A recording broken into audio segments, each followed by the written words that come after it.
술에 취한 태준이 진실을 털어놓기 시작합니다. 수면제요. 하하. 정은이가 요즘 잠을 못 잔다고 하니까 수면제를 줬어요. 많이 줬죠. 아주 많이. 순애는 가슴이 멈출 것 같은 충격을 받습니다. 너 미친놈! 우리 정은이를 죽인 거였구나! 녹음기가 모든 것을 기록하고 있었습니다. 순간 방 안의 공기는 얼어붙은 듯 무겁게 가라앉았습니다. 숨조차 삼킬 수 없을 만큼 그 고백은 제 가슴을 짓눌렀습니다. 나는 더 이상 눈을 피할 수 없었습니다. 그제야 알았습니다. 내 삶이 무너진 건 사고가 아니라 사람이었다는 것을요. 오늘 사연 시작하기 전에 구독과 좋아요는 무료니까 꼭 눌러주시고 댓글로도 응원해주세요. 영상을 만드는데 큰 힘이 됩니다. 새벽 5시가 되면 김순애는 어김없이 눈을 뜹니다. 75세의 나이에도 몸은 오랜 습관을 기억하고 있었죠.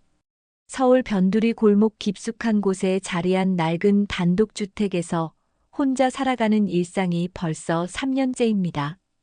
이 집은 남편과 함께 40년 전에 마련한 곳이었는데 이제는 순애 혼자만이 그 긴 세월의 추억을 간직하고 있습니다. 방 한쪽 벽면에는 딸 정은의 영정사진이 놓여 있습니다. 28배 밝은 미소를 짓고 있는 정은의 모습을 바라보며 순애는 매일 아침을 시작합니다. 정은아, 오늘도 엄마가 일어났다. 잘 잤니? 작은 목소리로 인사를 건네면서 무릎이 아픈 몸을 일으켜 세웁니다. 관절염 때문에 일어날 때마다 신음소리가 나지만 순애는 참고 견딥니다. 딸 앞에서 약한 모습을 보이고 싶지 않았거든요. 세수를 하고 머리를 빗으면서 순애는 거울 속 자신의 모습을 바라봅니다. 3년 전보다 훨씬 늙어 보이는 얼굴이었죠. 흰머리는 더 많아졌고 주름도 깊어졌습니다. 정은이가 보면 엄마가 많이 늙었다고 할 텐데 혼잣말을 하며 쓸쓸하게 웃습니다. 부엌에서 혼자 먹을 밥을 짓는 일도 이제는 익숙해졌습니다. 예전에는 사위 박태준이 가끔 들러서 함께 식사를 했지만 요즘은 그마저도 드물어졌죠. 한 달에 한 번 정도 들르는 것도 채 되지 않습니다. 태준을 볼 때마다 순애의 마음은 복잡해집니다. 정은이를 잃고 난 뒤 태준의 모습이 어딘가 달라진 것 같았거든요. 사위가 우리 정은이를 진짜로 사랑했을까? 순애는 종종 이런 생각을 합니다. 결혼 초기부터 태준은 정은에게 그다지 다정하지 않았습니다. 정은은 살아있을 때도 태준은 늘 바쁘다는 핑계로 집에 늦게 들어오곤 했죠. 정은은 그런 남편을 이해하려고 애썼지만 어머니인 순애의 눈에는 딸이 외로워하는 게 너무 뻔히 보였습니다. 특히 결혼 2년째부터 정은은 자주 친정에 와서 눈물을 흘리곤 했던 기억이 선명합니다. 엄마, 태준이가 요즘 너무 차가워요. 뭔가 다른 생각을 하고 있는 것 같아요. 정은은 했던 말이 지금도 귓가에 맴돕니다. 그때 순애는 부부싸움은 칼로 물베기야. 금방 좋아질 거다라고 위로했었는데 지금 생각해보니 그때부터 이미 뭔가 이상한 조짐이 있었던 것 같습니다. 오전 시간에는 동네 슈퍼에 장을 보러 갑니다. 슈퍼 사장님 내외는 순애를 잘 아는 사이라서 항상 따뜻하게 맞아주죠. 어머님, 오늘은 좀 어떠세요? 건강은 괜찮으시고요? 이런 안부 인사만으로도 순애는 하루 종일 마음이 따뜻해집니다. 혼자 사는 노인에게는 이런 작은 관심이 큰 위로가 되거든요. 장을 보고 돌아오는 길에는 정은이 다녔던 초등학교 앞을 지나갑니다. 아이들이 등교하는 시간이면 정은의 어린 시절이 떠오르죠. 엄마, 나 오늘 받아쓰기에서 100점 받았어. 하며 뛰어오던 정은의 모습이 눈앞에 선합니다. 그때는 정말 행복했었는데 왜 그 행복이 영원할 거라고 생각했을까요? 오후가 되면 순애는 정은의 방을 정리합니다. 딸이 쓰던 화장품, 옷까지 책들이 그대로 남아있죠. 정은이 좋아했던 장미꽃 무늬 이불도 매주 한 번씩 빨아서 말립니다. 정은이가 언제 돌아와도 깨끗하게 해놔야지. 마음 한편으론 딸이 다시는 돌아오지 않는다는 걸 알면서도 순애는 이런 일상을 포기할 수 없었습니다. 정은의 옷장을 열 때마다 딸의 향기가 아직도 남아있는 것 같습니다. 정은은 즐겨 입던 파란색 원피스를 꺼내보며 순애는 추억에 잠깁니다. 엄마, 이 원피스 어때요? 태준이가 예쁘다고 할까요? 정은은 신혼 초기에 남편에게 예쁘게 보이려고 얼마나 애를 썼는지 모릅니다. 그런데 태준은 정은의 그런 노력을 알아주지 않았죠. 책상 서랍에는 정은이 쓰던 일기장도 있습니다. 순애는 아직 그 일기장을 열어보지 못했습니다. 딸의 사적인 생각을 엿보는 것 같아서 망설여지거든요. 하지만 가끔은 정은의 진짜 마음이 궁금하기도 합니다. 특히 태준과의 결혼 생활이 정말 행복했는지 알고 싶었습니다. 저녁 무렵이면 가장 힘든 시간이 옵니다. 혼자서 저녁을 먹고 나면 텔레비전 소리만이 적막한 집 안을 채웁니다. 드라마를 보면서도 집중이 되지 않죠. 화면 속 가족들이 함께 웃고 떠드는 모습을 보면 더욱 외로워집니다. 이때쯤 되면 태준이 가끔 전화를 걸어옵니다. 장모님 잘 지내고 계시죠? 일이 너무 바빠서 자주 못 뵙네요. 짧고 차가운 인사말 뿐입니다. 순애는 태준에게 더 자주 와달라고 정은이 이야기도 함께 나누자고 말하고 싶지만 선뜻 입이 떨어지지 않습니다. 태준의 목소리에서 피로함과 함께 뭔가 어색함이 느껴지거든요. 혹시 태준이가 나를 부담스러워하는 건 아닐까? 이런 생각이 들면 더욱 말을 아끼게 됩니다. 밤이 깊어지면 순애는 정은의 영정 앞에 앉습니다. 작은 제사상에는 정은이 좋아했던 사과와 배, 그리고 딸이 어릴 때 즐겨 먹던 떡도 놓여 있죠. 초를 켜고 향을 피우면서 순애는 딸과 대화를 나눕니다. 정은, 내가 없으니까 이 세상에 엄마가 있어도 소용이 없구나. 엄마가 뭘 잘못했길래 하늘에서 너를 데려간 거니? 매일 밤 똑같은 말을 되풀이하면서 순애는 눈물을 흘립니다. 정은을 잃은 교통사고가 일어난 지 벌써 6개월이 흘렀지만 순애에게는 어제 일 같습니다. 갑작스러운 사고 소식을 들었을 때의 충격, 병원 응급실에서 딸의 차가워진 손을 잡았던 순간, 그리고 장례식장에서 태준이 보인 이상할 정도로 침착한 모습까지 모든 게 아직도 생생합니다. 특히 장례식 때 태준이 눈물 한 방울 흘리지 않았던 모습이 계속 마음에 걸렸습니다.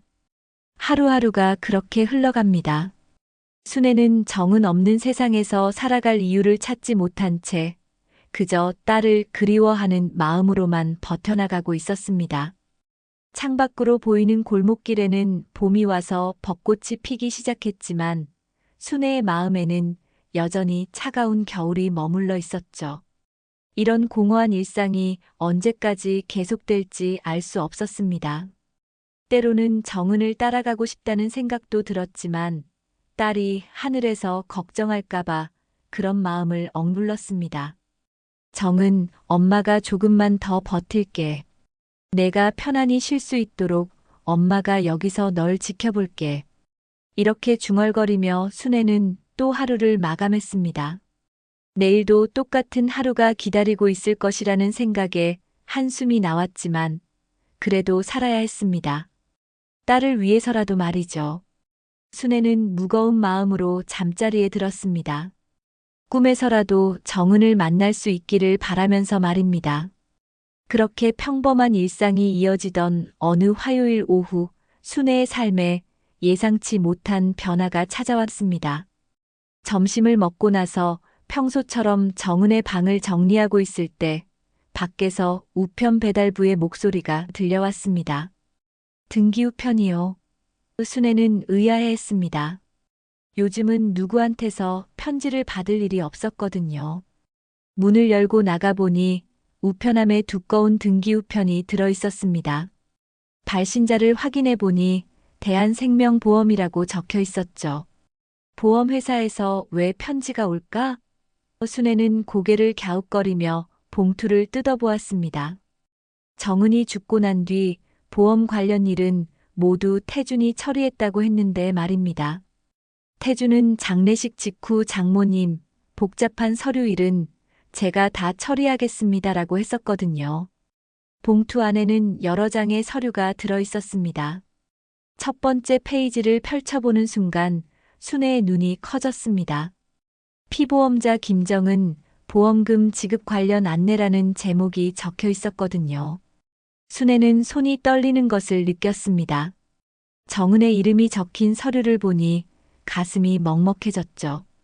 6개월이 지났지만 딸의 이름을 공식 서류에서 보는 것은 여전히 힘들었습니다. 서류를 자세히 읽어보면서 순애는 점점 혼란스러워졌습니다. 6개월 전 태준이 받았다고 했던 보험금 외에 또 다른 보험이 가입되어 있다는 내용이었거든요. 그것도 무려 2억 원이라는 거액이었습니다. 이게 뭔 소리야? 정은이가 언제 이런 큰 보험을 들었다는 거지?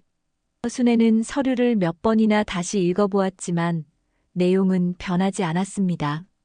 더욱 이상한 건 보험 가입 날짜였습니다. 정은이 사고로 죽기 불과 6개월 전에 가입된 보험이었거든요.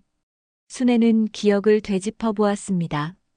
그 시기에 정은이 보험에 대해 언급한 적이 있었나? 아무리 생각해봐도 기억나지 않았습니다. 정은은 어머니에게 중요한 일은 항상 상의했는데 말이죠. 특히 큰 돈이 드는 일이라면 더욱 그랬습니다. 순애는 정은이 어릴 때부터 얼마나 솔직한 아이였는지 떠올렸습니다. 학교에서 있었던 작은 일까지도 어머니에게 다 얘기하던 딸이었거든요. 결혼한 후에도 마찬가지였습니다. 새로 산 옷, 친구들과의 만남, 심지어 태준과의 작은 다툼까지도 어머니에게 털어놓곤 했죠. 그런 정은이 2억 원짜리 보험을 들고도 말하지 않았다는 게 이해가 되지 않았습니다. 혹시 태준이가 알고 있는 건 아닐까? 순애는 전화기를 들었습니다. 하지만 태준의 휴대폰은 계속 통화 중이었습니다. 몇 번을 시도해봐도 마찬가지였죠. 답답한 마음의 순애는 서류를 다시 한번 꼼꼼히 살펴보았습니다. 보험 약관부터 시작해서 특약 내용까지 하나하나 읽어보았지만 이해하기 어려운 용어들이 너무 많았습니다. 보험금 수익자란에는 배우자인 박태준의 이름이 적혀 있었습니다. 이건 당연한 일이었죠. 하지만 그 밑에 적힌 보험료 납부 내역을 보니 이상했습니다. 보험료가 정은의 계좌가 아닌 다른 계좌에서 빠져나갔다고 되어 있었거든요. 계좌 번호의 앞자리를 보니 태준의 것 같았습니다. 순애는 태준의 통장 번호를 알고 있었거든요. 정은이 결혼 초기에 알려준 적이 있었습니다. 왜 태준이가 정은이 명의로 보험료를 냈을까? 순애의 마음속에 의심의 씨앗이 자라기 시작했습니다. 결혼한 부부니까 남편이 아내 명의로 보험을 들어줄 수도 있는 일이었지만 뭔가 석연치 않았습니다. 정은이 그런 사실을 모르고 있었다는 게 더욱 이상했거든요. 순애는 정은이 살아있을 때 가계부를 꼼꼼히 적던 모습을 기억했습니다. 그런 정은이 자신의 이름으로 나가는 큰 보험료를 모를 리가 없었죠. 순애는 정은이 생전에 했던 말들을 떠올려 보았습니다. 엄마, 태준이가 요즘 뭔가 바쁜 일이 있는 것 같아요.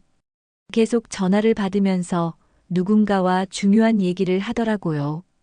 당시에는 단순히 회사 일이라고 생각했었는데 지금 생각해보니 다른 의미로 들렸습니다.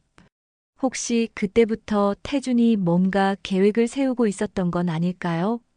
또 다른 서류에는 보험금 지급 절차에 대한 안내가 적혀 있었습니다.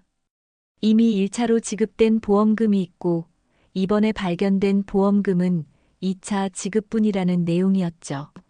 그런데 이상하게도 1차 지급분에 대한 자세한 기록은 보이지 않았습니다. 태준이 이미 처리했다면 순애에게도 알려줬어야 하는데 말입니다. 적어도 얼마를 받았는지 정도는 말해줘야 하지 않을까요? 순애는 정은의 장례식 때를 떠올렸습니다. 태준이 보험회사 직원과 뭔가 조용히 상의하던 모습이 기억났거든요. 그때는 슬픔에 빠져 있어서 자세히 신경 쓰지 못했었는데 지금 생각해보니 뭔가 수상했습니다. 보통은 가족들과 함께 상의해야 할 일 아닌가요? 해가 지고 어둠이 내려앉을 무렵에야 태준에게 연락이 닿았습니다. 장모님, 무슨 일이세요? 태준의 목소리는 평소보다 더 차갑게 들렸습니다. 마치 귀찮다는 뉘앙스가 느껴졌죠. 순애는 떨리는 목소리로 보험 서류에 대해 물어보았습니다. 태준아, 오늘 보험회사에서 편지가 왔는데 정은이 명의로 된 보험이 또 있다더구나. 전화 너머로 잠깐의 침묵이 흘렀습니다. 그 짧은 순간이 순애에게는 매우 길게 느껴졌죠. 그리고 태준이 대답했습니다. 아, 그거요? 제가 정은이를 위해서 추가로 들어놓은 보험이에요. 장모님께서 걱정하실까봐 말씀 안 드린 거였는데요. 태준의 설명은 매끄러웠지만 뭔가 준비된 답변 같았습니다. 그런데 왜 정은이는 모르고 있었니? 정은이가 한 번도 그런 얘기를 안 했거든. 순애의 질문에 태준은 잠깐 당황하는 듯 했습니다. 그게 깜짝 선물로 준비했던 건데 미처 말하기 전에 사고가 나서요. 태준의 대답은 점점 더 부자연스러워졌습니다. 2억 원짜리 보험을 깜짝 선물이라니 말이 되지 않았거든요. 순애는 더 묻고 싶었지만 태준이 장모님, 회사에서 급한 일이 생겨서 이만 끊어야겠어요 라며 서둘러 전화를 끊어버렸습니다. 순애는 뭔가 이상하다는 느낌을 지울 수 없었습니다. 정은이 죽기 전 6개월 동안 딸의 행동을 떠올려 보니 여러 가지 이상한 점들이 기억났습니다. 평소보다 우울해했고 태준과 자주 다퉜던 것 같았거든요. 특히 마지막 달에는 정은이 엄마 혹시 제가 죽으면 태준이를 잘 봐주세요라는 이상한 말을 했었습니다. 그때는 단순한 우울감 때문이라고 생각했었는데 지금 보니 뭔가 다른 의미가 있었던 것 같았습니다. 정은이 자신의 죽음을 예감하고 있었던 걸까요? 아니면 정말로 무슨 일이 있었던 걸까요? 밤늦게까지 순애는 잠을 이루지 못했습니다. 보험 서류를 계속 들여다보면서 의심은 점점 커져갔습니다. 혹시 태준이가 뭔가 숨기고 있는 건 아닐까? 이런 생각이 들자 가슴이 두근거렸습니다. 딸의 죽음 뒤에 뭔가 다른 진실이 숨어 있는 건 아닐까요? 순애는 정은의 영정을 바라보며 중얼거렸습니다. 정은아, 엄마가 뭔가 이상한 걸 발견했어. 혹시 너한테 무슨 일이 있었던 거니? 며칠 밤을 뒤척이며 고민한 끝에 순애는 결심을 내렸습니다. 태준의 말이 진실인지 직접 확인해 보기로 한 것이죠. 75세의 나이에 사람을 미행한다는 게 쉬운 일은 아니었지만 딸을 위해서라면 무엇이든 할 수 있었습니다. 순애는 평생 간호사로 일하면서 기른 관찰력과 인내심을 믿었습니다. 월요일 아침 순애는 일찍 일어나서 태준이 살고 있는 아파트 근처로 향했습니다. 버스를 2번 갈아타야 하는 먼 길이었지만 포기할 수 없었죠. 태준은 정은이 죽은 뒤에도 그 아파트에서 계속 살고 있었습니다. 추억이 있는 곳을 떠날 수 없다고 했었는데 진짜 그런 이유였을까요? 아파트 단지 입구 근처에 있는 작은 카페에 자리를 잡고 순애는 기다렸습니다. 오전 8시쯤 되자 정장을 입은 태준이 지하주차장에서 차를 끌고 나왔습니다. 순애는 재빨리 택시를 잡아 태준의 차를 따라갔습니다. 아저씨, 죄송한데 앞에 가는 검은 승용차 좀 따라가 주세요. 택시기사는 의아해했지만 순애의 간절한 부탁에 응해주었습니다. 태준은 예상대로 회사가 있는 강남 쪽으로 향했습니다. 하지만 이상하게도 회사 건물에 들어가지 않고 근처 주차장에 차를 세우더니 다른 건물로 들어갔습니다. 순애는 택시에서 내려 조심스럽게 태준을 따라갔습니다. 그 건물은 여러 사무실이 입주해 있는 오피스텔이었죠. 태준이 엘리베이터를 타는 모습을 본 순애는 층수를 확인했습니다. 12층에서 멈췄더군요. 순애는 잠시 기다린 후 계단으로 12층까지 올라갔습니다. 숨이 차고 다리가 아팠지만 참고 견뎠습니다. 12층 복도에는 여러 사무실이 있었는데 그중 하나에서 태준의 목소리가 들려왔습니다. 이번 주 안에 서류 정리가 끝나야 해요. 더 이상 지체할 수 없어요. 태준의 목소리는 평소보다 급해 보였습니다. 그리고 여자 목소리가 들렸죠. 걱정 마세요. 보험금 처리는 제가 완벽하게 해드릴게요. 이미 1차는 깔끔하게 끝났잖아요. 순애는 귀를 더 가까이 대고 들어보았습니다. 그런데 장모님이 의심하기 시작한 것 같아요. 어제 전화해서 뭔가 이상하다는 듯이 물어보더라고요. 태준의 말에 순애는 가슴이 철렁했습니다. 자신에 대해 이야기하고 있었거든요. 여자가 대답했습니다. 그럼 더 빨리 처리해야겠네요. 이런 일은 시간이 지날수록 복잡해져요. 순애는 사무실 문에 적힌 간판을 확인했습니다. 미래설계 보험 컨설팅이라고 적혀 있었죠. 보험 설계사 사무실이었습니다. 순애는 태준이 나올 때까지 복도 끝 화장실 근처에 숨어서 기다렸습니다. 30분 정도 지나자 태준이 젊은 여자와 함께 나왔습니다. 그 여자는 30대 중반 정도로 보였는데 화려하게 차려입고 있었습니다. 태준과 나란히 걸으면서 뭔가 친밀하게 대화하는 모습이 순애의 눈에는 너무나 자연스러워 보였습니다. 마치 오래된 연인 같았죠. 순애는 뒤를 따라가면서 두 사람의 대화를 더 들어보려고 했습니다. 오늘 저녁에 만날까요? 계약서 최종 검토도 해야 하고. 여자의 말에 태준이 고개를 끄덕였습니다. 좋아요. 평소 가던 곳에서 만나죠. 두 사람의 대화는 단순한 업무 관계를 넘어서는 것 같았습니다. 순애는 가슴이 답답해지는 것을 느꼈습니다. 태준과 여자는 건물 앞에서 헤어졌습니다. 태준은 회사로 향했고 여자는 다른 방향으로 갔죠. 순애는 고민 끝에 그 여자를 따라가기로 했습니다. 여자는 근처 백화점에 들어가서 명품 매장을 돌아보며 쇼핑을 했습니다. 상당히 비싼 옷들을 주저없이 사는 모습을 보니 경제적으로 여유가 있어 보였습니다. 점심시간이 되자 여자는 백화점 안 고급 레스토랑에서 혼자 식사를 했습니다. 순애도 멀리 떨어진 테이블에 앉아서 여자의 행동을 관찰했습니다. 식사 중에 여자는 계속 휴대폰을 들여다보면서 누군가와 메시지를 주고받고 있었죠.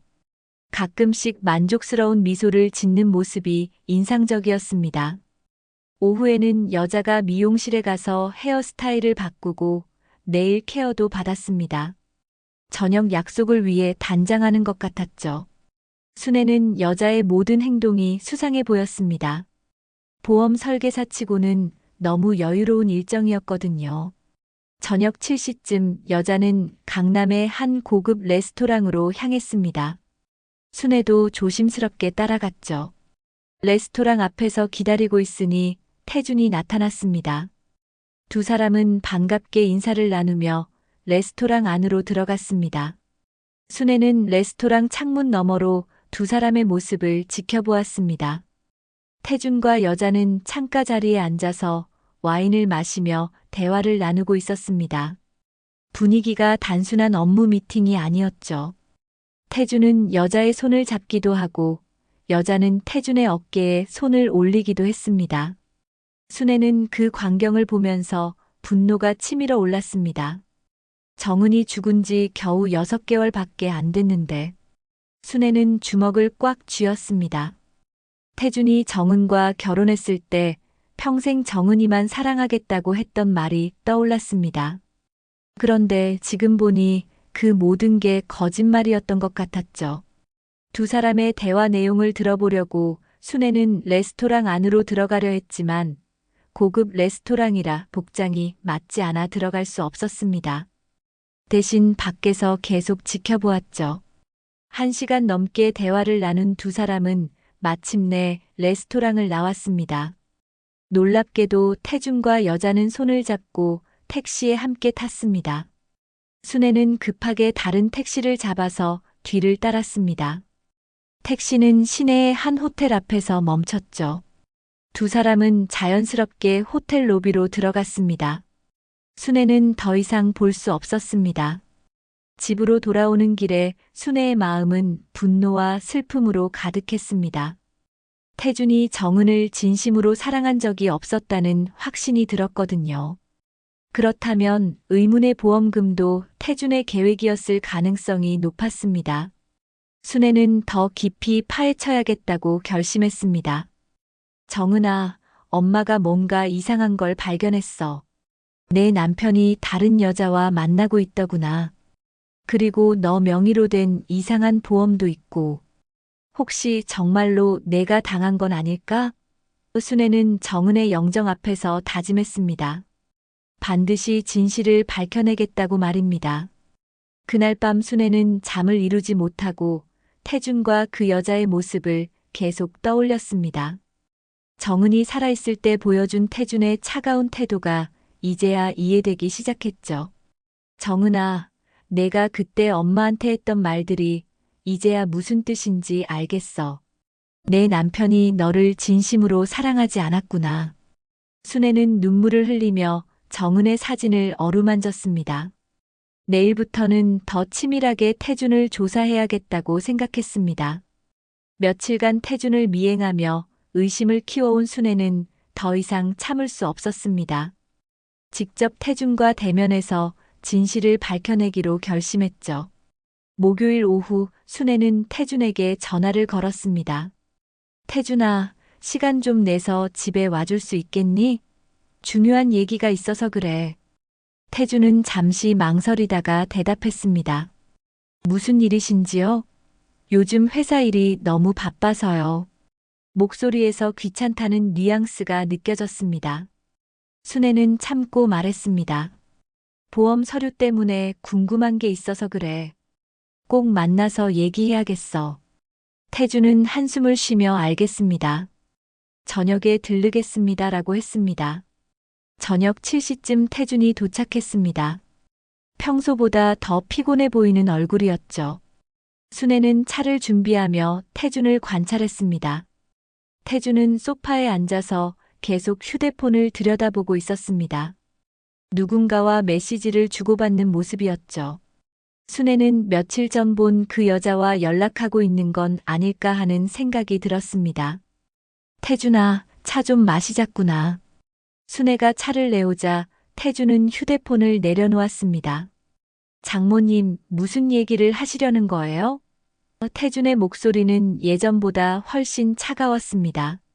정은이 살아있을 때는 그래도 예의를 지켰는데 이제는 그마저도 없어진 것 같았죠. 순애는 보험 서류를 꺼내 놓았습니다. 태준아, 이 보험 말이야.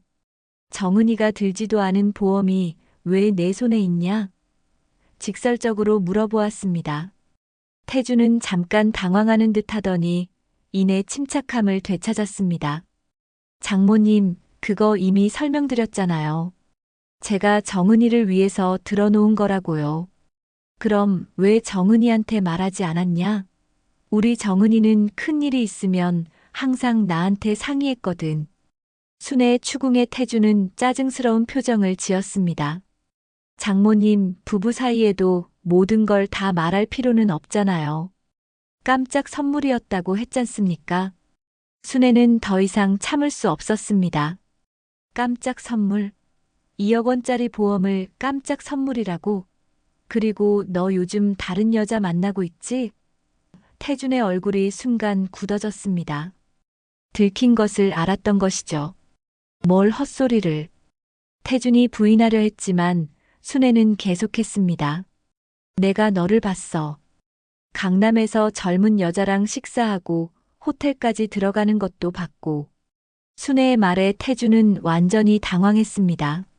장모님이 저를 미행했다는 말씀이세요? 태준의 목소리가 차갑게 변했습니다.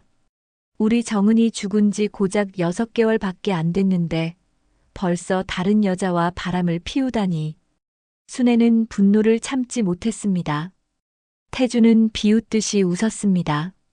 장모님, 정은이는 이미 죽었어요. 죽은 사람을 위해서 평생 혼자 살 수는 없잖아요. 태준의 말에 순애는 충격을 받았습니다. 정은에 대한 애정이 전혀 느껴지지 않았거든요. 오히려 귀찮은 존재였다는 뉘앙스였죠. 너 우리 정은이를 진짜로 사랑한 적이 있기나 하냐? 순애의 목소리는 떨리고 있었습니다. 태주는 태연하게 대답했습니다. 사랑? 장모님, 세상 살려면 돈이 필요해요. 사랑만으로는 못 살아요. 정은이도 살아있다면 저를 이해했을 거예요. 그 말에 순애는 치를 떨었습니다. 태준이 정은을 단순히 돈을 위한 수단으로 생각했다는 게 느껴졌거든요. 그럼 정은이 죽은 것도. 순애가 떨리는 목소리로 말하자 태준은 눈을 번쩍 뜨며 경계하는 표정을 지었습니다. 뭘 말씀하시려는 거예요? 태준의 반응이 너무 과민했습니다. 순애는 확신이 섰습니다. 분명히 뭔가 숨기고 있다는 것을요. 너 혹시 정은이 사고가. 순애가 말을 잇지 못하고 있을 때 태준이 벌떡 일어났습니다. 장모님, 말 조심하세요. 근거도 없는 소리 하시면 안 됩니다. 태준의 목소리에는 위협적인 톤이 섞여 있었습니다. 순애는 그런 태준을 처음 봤습니다. 정은이 사고는 그냥 불운한 일이었어요. 그걸 가지고 이상한 의심을 하시면 곤란합니다. 태준은 계속해서 순애를 압박했습니다. 그리고 저 사생활에 대해서도 더 이상 간섭하지 마세요. 저도 제 인생이 있거든요. 순애는 태준의 변한 모습에 충격을 받았습니다. 예전에는 그래도 정은의 남편이라고 예의를 지켰는데 이제는 완전히 다른 사람 같았거든요. 너 정은이한테 뭘 한 거냐? 순애는 떨리는 목소리로 물었습니다. 태준은 순애를 차갑게 쳐다보며 말했습니다. 장모님, 정말 말 조심하세요. 요즘 노인분들 치매도 많이 오고 그러잖아요. 없는 일을 있는 것처럼 생각하시면 안 됩니다. 태준의 말은 노골적인 위협이었습니다. 치매라고? 내가 치매라고? 순애는 모욕감을 느꼈습니다. 태준은 웃으며 계속했습니다. 제가 그런 뜻으로 한 말은 아니지만 혼자 사시다 보니 외로워서 이상한 생각을 하시는 것 같아요. 정은이 사고는 단순한 교통사고였어요. 그때 태준의 휴대폰이 울렸습니다. 태준은 전화를 받으며 자리에서 일어났습니다. 여보, 나 지금 장모님 댁에 있어. 조금 있다가 갈게. 태준은 아무렇지도 않게 여자친구로 보이는 사람과 통화했습니다. 순애 앞에서 말이죠. 전화를 끊은 태준은 순애를 보며 말했습니다. 장모님, 저 이만 가보겠어요. 앞으로는 이런 이상한 얘기 하지 마세요. 정말 기분 나쁩니다. 태준은 자리를 정리하며 일어섰습니다. 잠깐, 태준아. 얘기 다 끝나지도 않았는데. 순애가 막으려 했지만 태준은 무시했습니다. 할 얘기 다 했잖아요. 보험금은 제가 알아서 처리할 테니까 신경 쓰지 마세요. 태준이 현관문으로 향하면서 마지막으로 한 말이 순애의 가슴을 철렁하게 만들었습니다. 장모님, 혼자 사시는 노인분이 너무 호기심이 많으면 몸에 좋지 않아요. 조심하시길 바랍니다. 그 말을 남기고 태준은 집을 나갔습니다. 순애는 태준이 나간 후에도 한동안 자리에서 일어나지 못했습니다. 태준의 마지막 말이 분명한 위협이었다는 걸 알았거든요. 그리고 확신했습니다. 정은의 죽음이 단순한 사고가 아니라는 것을요. 태준이 뭔가 숨기고 있고 그것이 정은의 죽음과 관련이 있다는 것을요. 정은아, 엄마가 늦었구나. 내가 그때 도움을 청했는데 엄마가 알아차리지 못했어. 순애는 정은의 영정 앞에서 눈물을 흘렸습니다. 하지만 이제라도 진실을 밝혀내겠다고 다짐했습니다. 태준의 위협 따위는 두렵지 않았습니다. 딸을 위해서라면 무엇이든 할 수 있었거든요. 태준과의 대화 후 며칠이 지났지만 순애의 마음은 계속 무거웠습니다. 태준의 위협적인 말과 차가운 태도가 머리에서 떠나지 않았죠. 하지만 순애는 포기할 수 없었습니다. 정은이 죽은 지 6개월밖에 안 됐는데 벌써 다른 여자와 바람을 피우고 심지어 정은의 죽음 자체를 의심스럽게 만드는 태준의 행동을 그냥 넘어갈 수는 없었거든요. 일요일 오후 순애는 중요한 결정을 내렸습니다. 태준이 정말로 뭔가 숨기고 있는지 직접 확인해 보기로 한 것이죠. 태준이 아직도 정은과 함께 살던 그 집에서 생활하고 있다는 걸 알고 있었습니다. 정은의 물건들도 아직 그대로 있을 거라고 생각했죠. 순애는 예전에 정은에게서 받은 예비 열쇠를 꺼냈습니다. 정은이 결혼 초기에 엄마 혹시 급한 일 있을 때를 대비해서라며 준 열쇠였죠. 그때는 왜 이런 걸 주는지 이해하지 못했었는데 지금 생각해보니 정은이 뭔가 예감하고 있었던 것 같았습니다. 태준이 일요일에도 그 여자와 만날 거라고 예상한 순애는 오후 2시쯤 태준의 아파트로 향했습니다. 아파트 단지 입구에서 잠시 기다리니 예상대로 태준이 나왔습니다. 정장 대신 캐주얼한 옷을 입고 있었죠. 분명히 데이트를 나가는 모습이었습니다. 태준이 완전히 사라진 후 순애는 아파트로 들어갔습니다.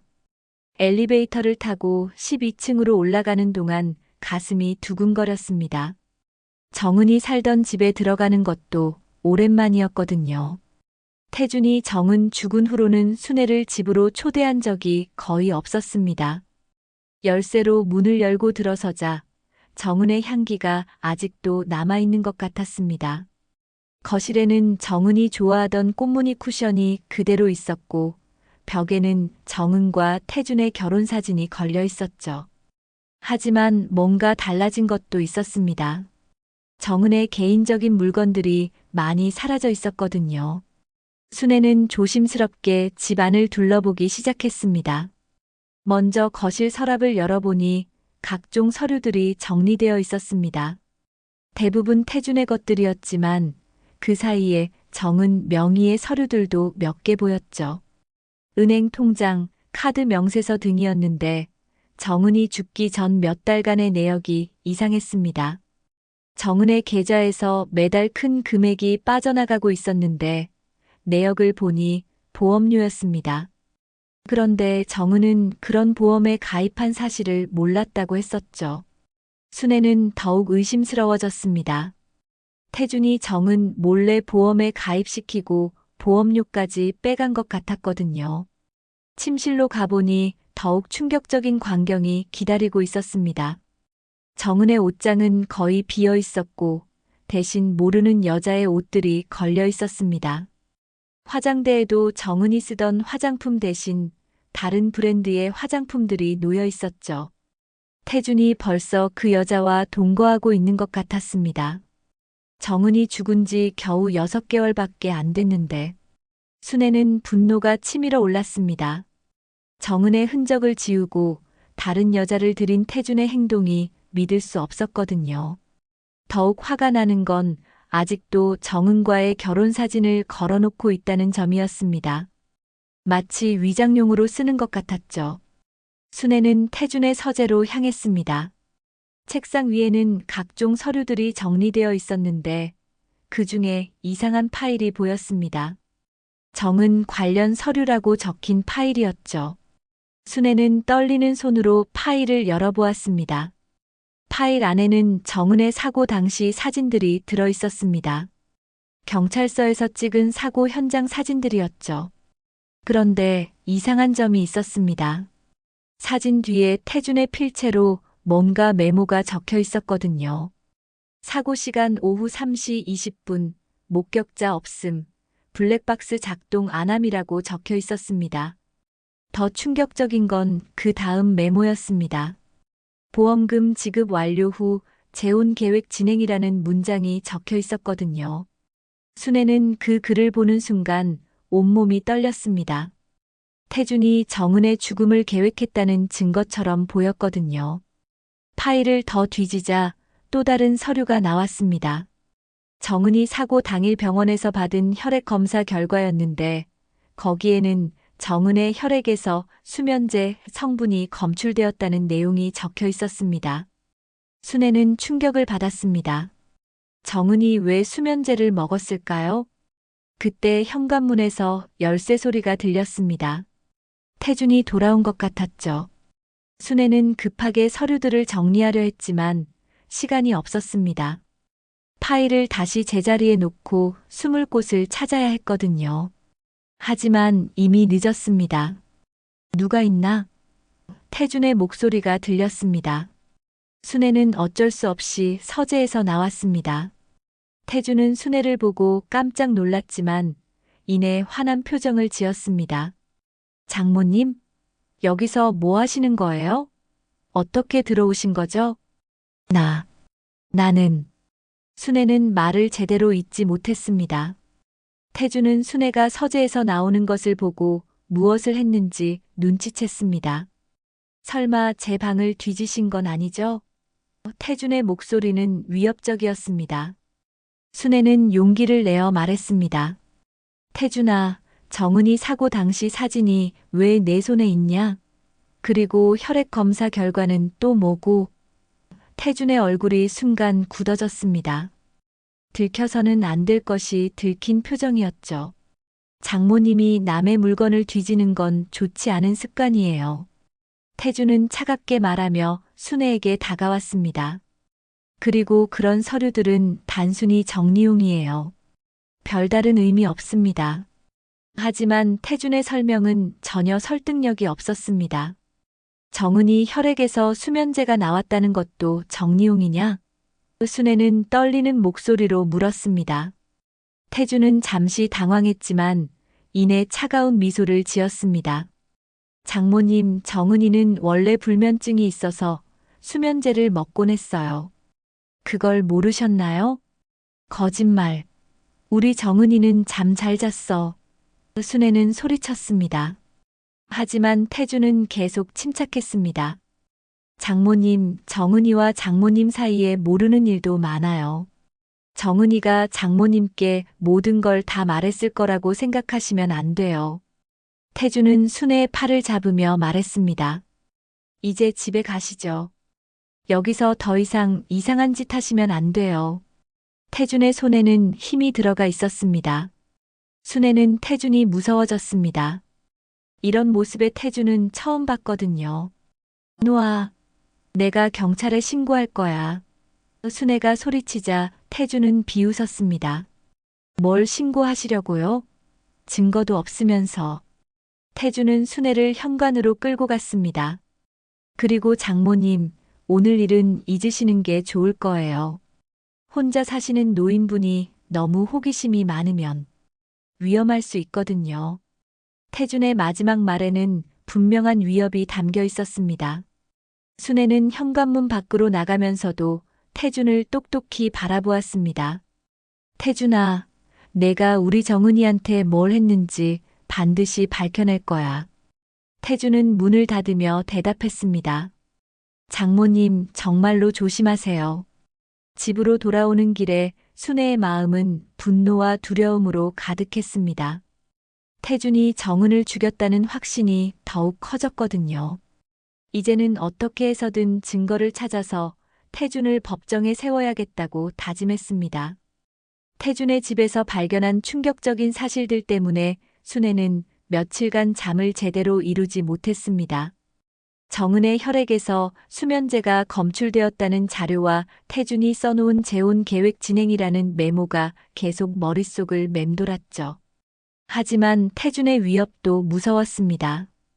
혼자서는 더 이상 진행하기 어려울 것 같았거든요. 수요일 아침 순애는 중요한 결정을 내렸습니다. 과거 자신이 간호사로 일했던 인맥을 활용해 보기로 한 것이죠. 순애는 30년간 대학병원에서 근무했었고 아직도 연락을 주고받는 동료들이 몇 명 있었습니다. 그 중에서도 김간호 사장과는 특히 가까운 사이였죠. 순애는 김간호 사장에게 전화를 걸었습니다. 김 선생, 오랜만이야. 건강하게 지내지? 반가운 인사를 나눈 후 순애는 조심스럽게 본론을 꺼냈습니다. 혹시 6개월 전에 우리 정은이 사고 때 응급실 자료 같은 거 확인할 방법이 없을까? 김간호 사장은 의아해했습니다. 왜 갑자기 그런 자료가 필요해? 뭔가 문제라도 있어? 순애는 망설이다가 솔직하게 말했습니다. 사실 사위가 뭔가 숨기고 있는 것 같아서 그래. 정은이 죽음에 대해 의심스러운 점들이 너무 많아. 김간호 사장은 잠시 침묵하다가 대답했습니다. 순애야, 그런 자료는 함부로 볼 수 있는 게 아니야. 하지만 내가 그렇게 말하니까 걱정이 되네. 순애는 간절하게 부탁했습니다. 제발 도와줘. 우리 정은이를 위해서. 김간호 사장은 고민 끝에 도와주기로 했습니다. 알았어. 내가 응급의학과 과장하고 친해서 한번 물어볼게. 하지만 조심해야 해. 이런 일이 알려지면 큰일 나거든. 순애는 고마워하며 전화를 끊었습니다. 그날 오후 김간호 사장에게서 연락이 왔습니다. 순애야, 만나자. 중요한 얘기가 있어. 두 사람은 병원 근처 조용한 카페에서 만났습니다. 김간호 사장의 표정이 심각해 보였죠. 순애야, 정은이 건 정말 이상해. 김간호 사장은 조용한 목소리로 설명했습니다. 정은이가 응급실에 실려왔을 때 혈액 검사를 했는데 수면제 농도가 상당히 높았어. 그런데 이상한 점이 있었어. 사고 당시 정은이는 운전 중이었는데 그 정도 수면제를 먹었다면 운전할 수 있는 상태가 아니었을 거야. 순애는 가슴이 철렁했습니다. 그럼 누군가 일부러. 김간호 사장이 고개를 끄덕였습니다. 그럴 가능성이 높아. 그리고 또 이상한 점이 있어. 당시 응급실 담당 의사가 수상하다고 경찰에 신고하려고 했는데 누군가가 압력을 넣어서 무마됐다고 해. 압력을 넣었다고? 누가? 순애의 목소리가 떨렸습니다. 김간호 사장은 주변을 살피며 말했습니다. 그건 확실하지 않아. 하지만 정은이 남편이 병원에 와서 의사랑 뭔가 긴 얘기를 했다고 하더라고. 그 후로 수사가 흐지부지 됐어. 순애는 분노가 치밀어 올랐습니다. 태준이 정은을 죽이고도 증거까지 숨긴 것 같았거든요. 그럼 지금이라도 경찰에 신고할 수 있을까? 김간호 사장은 고개를 저었습니다. 6개월이 지났고 이미 수사가 종료된 사건이야. 새로운 확실한 증거가 없으면 어려울 거야. 그럼 어떻게 해야 하지? 순애는 절망적이었습니다. 김간호 사장은 순애의 손을 잡으며 말했습니다. 순애야, 포기하지 마. 분명히 방법이 있을 거야. 하지만 조심해야 해. 상대방이 이미 한 번 살인을 저질렀다면 너한테도 위험할 수 있어. 카페를 나오면서 순애는 더욱 확신을 갖게 되었습니다. 태준이 정은을 죽였다는 것을요. 이제는 어떻게 해서든 증거를 찾아야 했습니다. 하지만 혼자서는 한계가 있었죠. 순애는 다른 방법을 생각해 보기로 했습니다. 집에 돌아와서 순애는 정은의 물건들을 다시 한번 꼼꼼히 살펴보았습니다. 혹시 놓친 단서가 있을까 해서였죠. 정은의 일기장, 휴대폰, 노트북 등을 뒤져보았지만 특별한 건 없었습니다. 태준이 이미 중요한 것들은 처리했을 거라고 생각했거든요. 그런데 정은의 옷장 깊숙한 곳에서 작은 메모지 하나를 발견했습니다. 정은의 필체로 엄마 만약 나에게 무슨 일이 생기면 태준을 의심해봐라고 적혀 있었죠. 그 메모지를 본 순애는 눈물이 났습니다. 정은이 자신의 죽음을 예감하고 어머니에게 메시지를 남긴 것 같았거든요. 순애는 그 메모지를 소중히 간직하며 계획을 세웠습니다. 태준을 직접 잡을 수 있는 증거를 찾아야 했죠. 그러려면 태준이 방심할 때를 노려야 했습니다. 순애는 태준을 집으로 불러내기로 했습니다. 목요일 오후 순애는 태준에게 전화를 걸었습니다.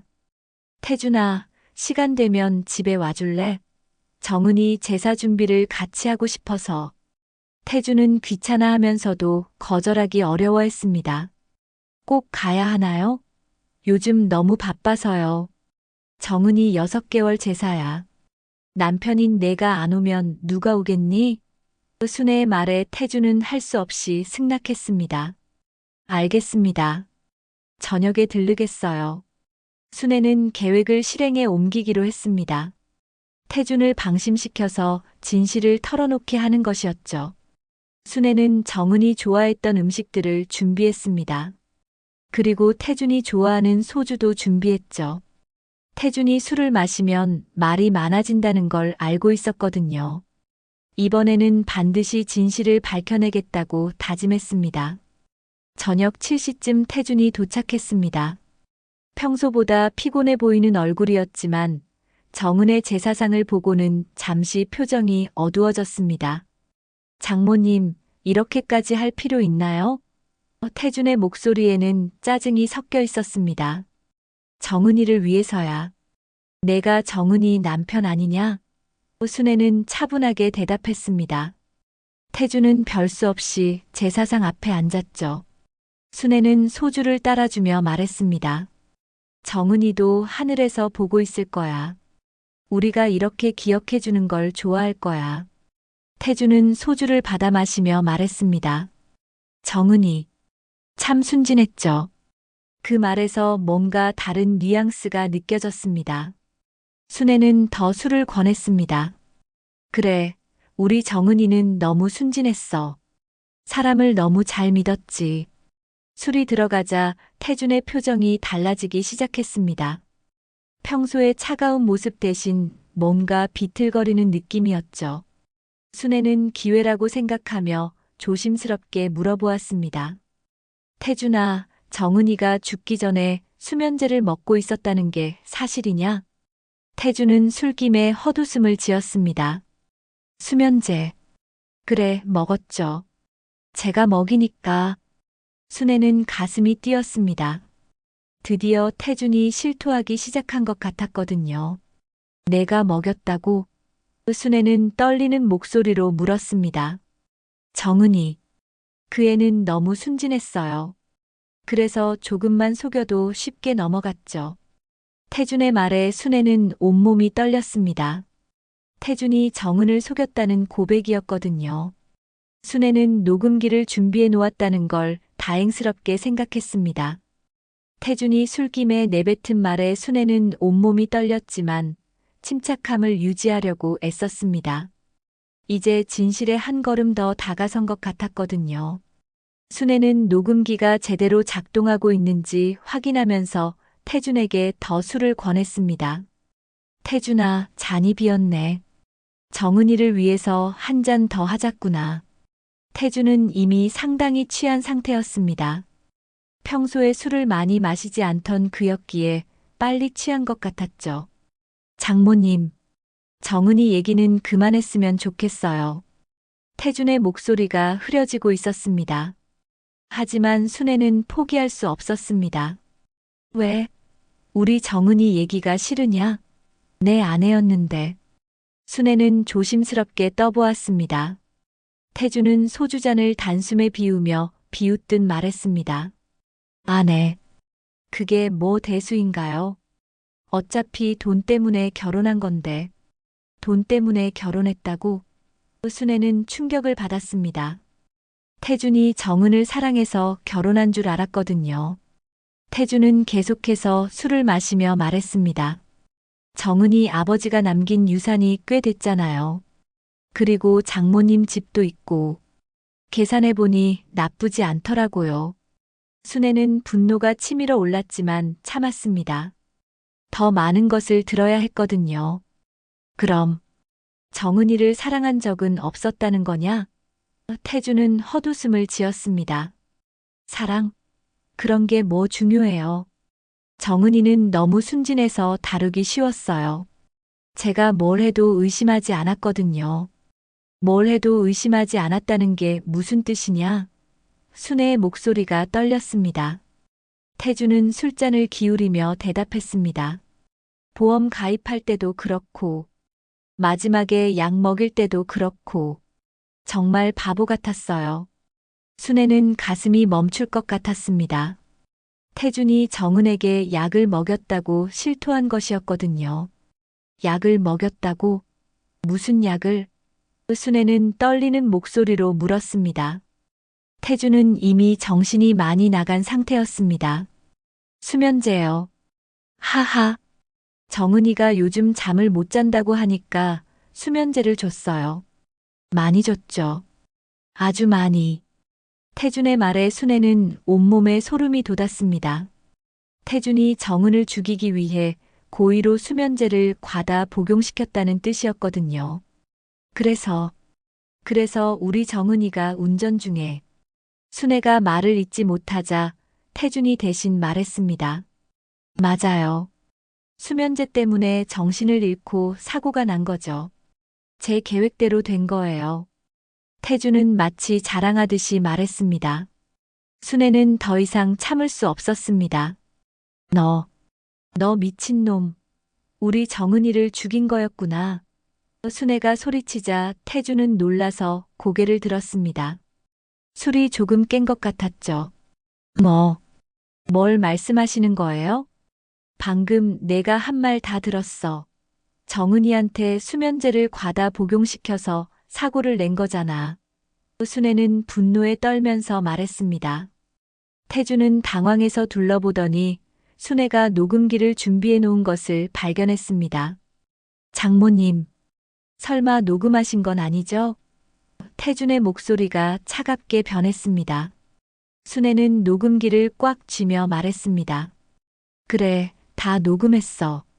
내가 우리 정은이를 죽였다는 걸 다 녹음했다고. 태준은 벌떡 일어서더니 순애에게 다가왔습니다. 그 녹음기 내놓으세요. 하지만 순애는 물러서지 않았습니다. 안 돼. 이걸 경찰에 가져갈 거야. 태준은 강제로 녹음기를 빼앗으려 했지만 순애가 놓지 않았습니다. 장모님, 제발 그러지 마세요. 그 녹음기 때문에 우리 모두 불행해져요. 태준은 다른 방법으로 순애를 설득하려 했습니다. 정은이는 이미 죽었어요. 지금 와서 진실을 밝혀봤자 정은이가 살아오는 것도 아니잖아요. 그래도 우리 정은이의 억울함을 풀어줘야지. 순애는 단호했습니다. 태준은 점점 초조해졌습니다. 장모님, 저한테도 인생이 있어요. 이미 새로운 사람도 만났고 새 출발을 하려고 해요. 제발 방해하지 마세요. 새로운 사람? 그 보험 설계사 여자 말이냐? 순애는 비웃었습니다. 너희가 같이 보험금을 나눠 가지려고 했던 거지? 태준은 깜짝 놀랐습니다. 순애가 그것까지 알고 있다는 사실에 당황했거든요. 장모님이 어떻게? 태준이 말을 잇지 못하자 순애가 계속했습니다. 내가 너희를 봤어.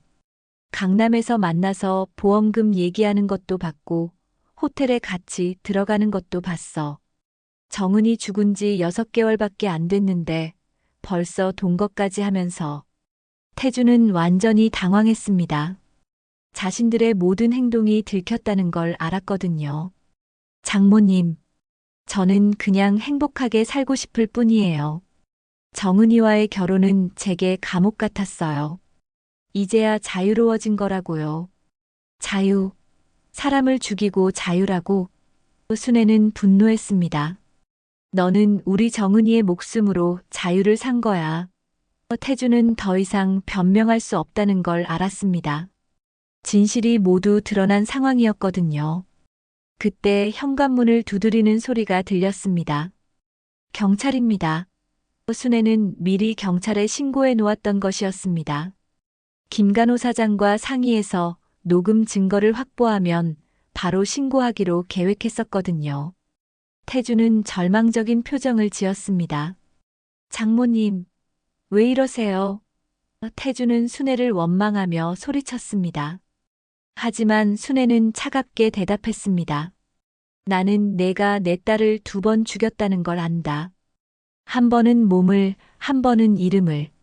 경찰들이 현관문을 열고 들어왔습니다. 신고받고 왔습니다. 무슨 일인가요? 경찰관이 물어보자 순애는 녹음기를 내밀었습니다. 이 사람이 제 딸을 죽였어요. 증거가 여기 있습니다. 태준은 마지막까지 발악했습니다. 저는 아무것도 안 했어요. 장모님이 이상한 소리를 하는 거예요. 하지만 녹음기에서 흘러나오는 태준의 목소리는 너무나 명확했습니다. 수면제를 많이 줬죠. 아주 많이. 제 계획대로 된 거예요. 경찰관들은 녹음 내용을 들고는 태준을 체포했습니다. 박태준 씨 살인 혐의로 긴급 체포합니다. 태준은 수갑을 차면서도 순애를 째려보았습니다. 장모님, 후회하실 거예요. 이렇게 하면 아무도 행복해지지 못해요. 하지만 순애는 당당했습니다. 나는 우리 정은이의 억울함을 풀어줬어. 그것만으로도 충분해. 경찰들이 태준을 끌고 나간 후 순애는 정은의 영정 앞에 앉았습니다. 정은아, 엄마가 늦었지만 결국 해냈어. 너를 죽인 나쁜 놈을 잡았어. 순애의 눈에서 눈물이 흘렀지만 그 눈물에는 안도감이 섞여 있었습니다. 마침내 딸의 원수를 갚았다는 안도감이었죠. 태준이 체포된 지 3개월이 지났습니다. 그동안 순애는 수차례 경찰서와 검찰청을 드나들며 조사에 협조했습니다. 녹음 증거와 함께 김간호 사장이 제공한 의료 기록, 그리고 태준의 집에서 발견된 각종 서류들이 결정적인 증거가 되었죠. 수사 과정에서 태준과 보험 설계사 여자의 공모 사실도 밝혀졌습니다. 수사가 진행되면서 태준의 치밀한 계획이 하나씩 드러났습니다. 태준은 정은과 결혼하기 전부터 정은의 재산 상황을 철저히 파악하고 있었던 것으로 밝혀졌습니다. 정은의 아버지가 남긴 유산과 부동산, 그리고 순애가 소유한 집까지 모든 것을 계산해 놓은 상태였죠. 심지어 결혼 후에는 정은 몰래 추가 보험을 가입시키고 보험 설계사와 함께 보험금 수령 방법까지 미리 계획해 놓았었습니다. 재판 첫날, 순애는 검은색 한복을 입고 법정에 섰습니다. 피고석에 앉은 태준은 예전에 그 거만한 모습이 온데간데 없이 초라해 보였습니다. 수갑을 찬 채로 고개를 숙이고 있는 모습이 딸을 죽인 살인자의 모습이라고는 믿어지지 않았습니다. 하지만 순애는 동정심을 느끼지 않았습니다. 그가 정은에게 한 일을 생각하면 분노만 치밀어 올랐거든요. 재판장이 순애에게 증언할 기회를 주었을 때 순애는 떨리는 목소리로 입을 열었습니다. 재판장님, 저는 김순애입니다.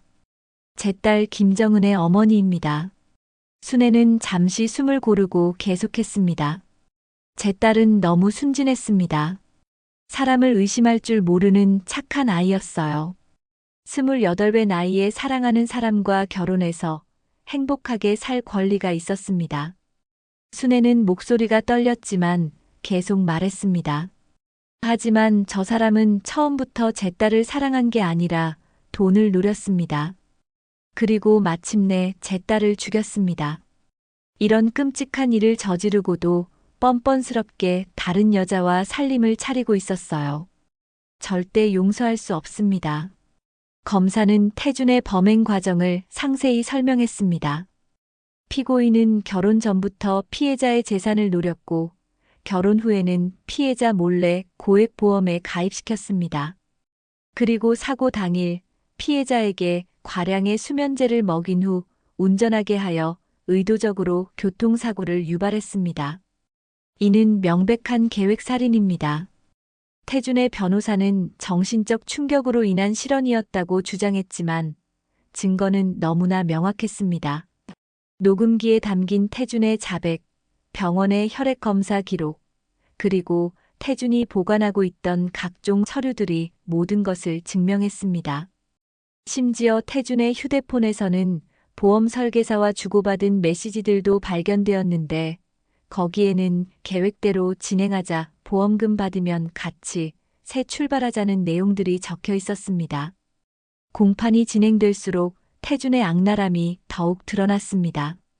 태준은 정은과 결혼한 지 1년도 안 되어서 보험 설계사 여자와 불륜 관계를 시작했고 그때부터 정은을 제거할 계획을 세우기 시작했다는 사실이 밝혀졌습니다.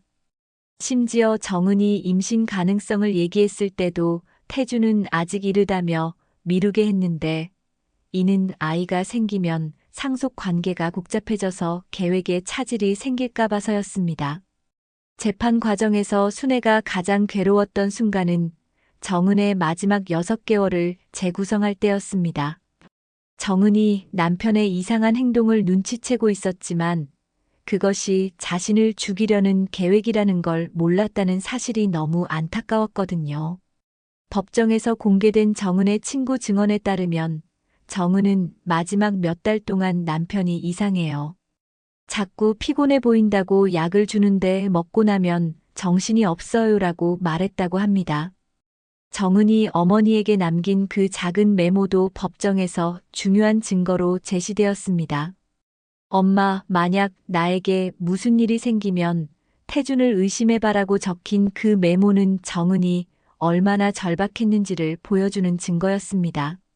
순애는 그 메모를 다시 보면서 딸이 도움을 청하고 있었는데 미처 알아차리지 못한 자신을 자책했습니다. 보험 설계사 여자도 공범으로 법정에 섰습니다. 그녀는 태준과 공모해서 정은 명의로 여러 보험을 가입시켰고 보험금을 받은 후 태준과 결혼할 계획까지 세워놓았다고 했습니다. 그녀의 휴대폰에서는 웨딩드레스 사진과 신혼여행 계획까지 발견되었는데 이 모든 것이 정은의 보험금으로 치를 계획이었던 것으로 밝혀졌습니다. 마지막 공판날 태준은 최후 변론에서 뻔뻔스럽게 말했습니다. 저는 정은을 사랑했습니다. 다만 경제적 어려움과 일시적인 정신적 혼란 때문에 잘못된 선택을 했을 뿐입니다. 깊이 반성하고 있습니다. 하지만 증거들은 태준의 말이 거짓임을 명확히 보여주고 있었습니다. 검사는 최종 변론에서 강력하게 말했습니다. 피고인의 범행은 매우 계획적이고 잔인합니다. 사랑한다고 말하면서 실제로는 돈을 노렸고 마침내 아내를 살해했습니다. 이런 중대한 범죄에는 엄중한 처벌이 필요합니다. 재판장은 최종 판결을 내렸습니다. 피고인 박태준은 배우자에 대한 계획적이고 악질적인 살인을 저질렀으며 경제적 이익을 위해 가장 가까운 사람을 배신하고 살해한 중대한 범죄를 범했습니다. 또한 범행 후에도 전혀 반성하지 않고 증거를 인멸하려 했습니다. 따라서 무기징역을 선고합니다.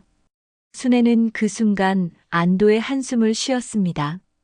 공범인 보험 설계사에게도 15년의 징역형이 선고되었습니다.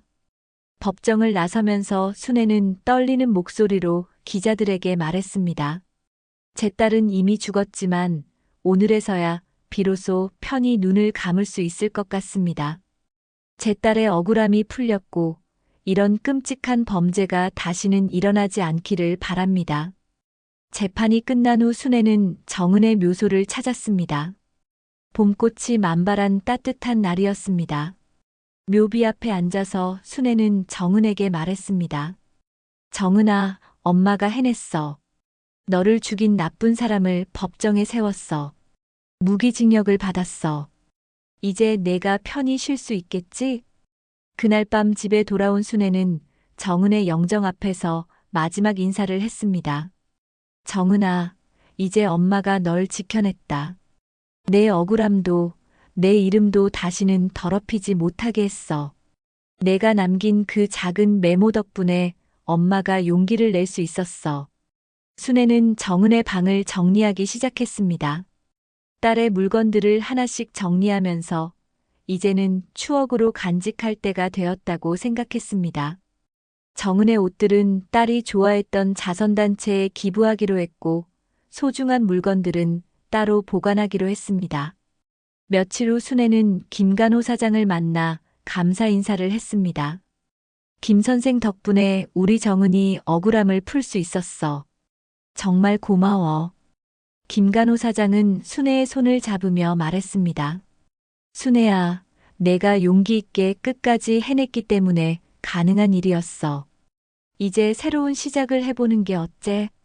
순애는 새로운 삶을 계획하기 시작했습니다. 너무 오랫동안 슬픔에만 매여 살았다는 생각이 들었거든요. 동네 복지관에서 하는 노인 봉사활동에 참여하기로 했고, 정은이 좋아했던 꽃 가꾸기도 다시 시작했습니다. 또한 비슷한 피해를 당한 가족들을 돕는 모임에도 참여하기로 했습니다. 어느 화창한 봄날, 순애는 정은이 어릴 때 함께 다니던 공원을 산책했습니다. 벚꽃이 만개한 길을 걸으면서 순애는 깨달았습니다. 딸을 잃은 슬픔은 여전히 있지만 그 슬픔에만 갇혀 있을 수는 없다는 것을요. 정은이도 어머니가 행복하게 사는 것을 원할 거라는 생각이 들었습니다. 공원 벤치에 앉아서 순애는 하늘을 올려다보았습니다. 정은아, 엄마가 이제 조금씩 일어서고 있어. 내가 하늘에서 지켜봐줘. 엄마도 의미 있는 삶을 살아보려고 해. 따뜻한 봄바람이 순애의 얼굴을 스쳐 지나갔습니다. 그날 저녁 순애는 정은의 영정 앞에서 다짐했습니다.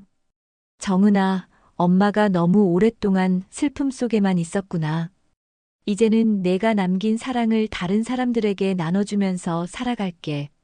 그것이 너를 기리는 진짜 방법인 것 같아. 순애는 눈물 속에서도 미소를 지었습니다. 처음으로 희망이 보이는 미소였죠. 정은을 잃은 상처는 평생 남아있겠지만 이제는 그 상처를 딛고 새로운 삶을 향해 천천히 발걸음을 옮길 수 있을 것 같았습니다. 정의가 실현되었고 딸의 억울함이 풀렸으니까요. 밤하늘의 별들이 유난히 밝게 빛나는 밤이었습니다. 순애는 그 별들 중 하나가 정은이라고 생각하며 평화로운 잠에 들었습니다. 끝까지 시청해 주셔서 감사합니다. 저희 이야기가 작은 위로가 되었길 바랍니다. 구독과 좋아요는 무료니까 꼭 눌러주시고 댓글로도 응원해 주세요. 다음에도 좋은 이야기로 찾아뵙겠습니다.